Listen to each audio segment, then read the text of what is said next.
Mi cuerpo es mío. Nosotras sí te creemos. No es no. La ausencia de un no no es un sí. Solo decido yo.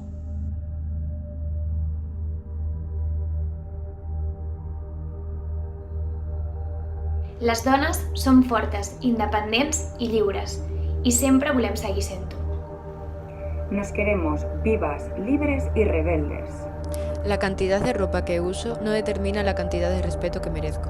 Mi cuerpo es mío. Educadlos a ellos para no matar. No es no.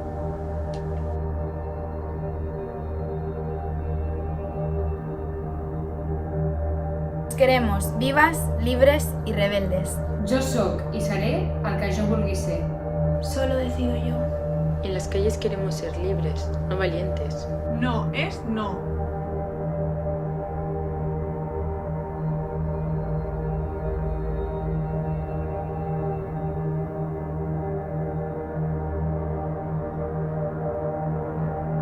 Nosotras sí te creemos. Nosotras sí te creemos. Nosotras sí te creemos. Nosotras sí te creemos. Nosotras sí te creemos.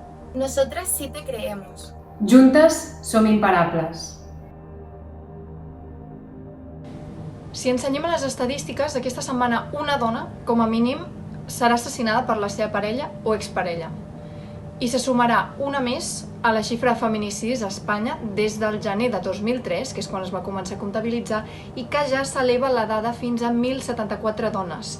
Més de 1.000 víctimes d'un sistema de normes i valors socioculturals que discrimina la dona dels seus drets, discrimina la dona de les seves llibertats, i és per això que des d'Eves Media veiem primordial treballar en una societat que aposti per l'educació igualitària i que condemni per davant de tot, si us plau, les actituds i les pràctiques masclistes i patriarcals, perquè només així aconseguirem un canvi i nosaltres volem viure en un món amb dignitat i volem viure en un món en llibertat.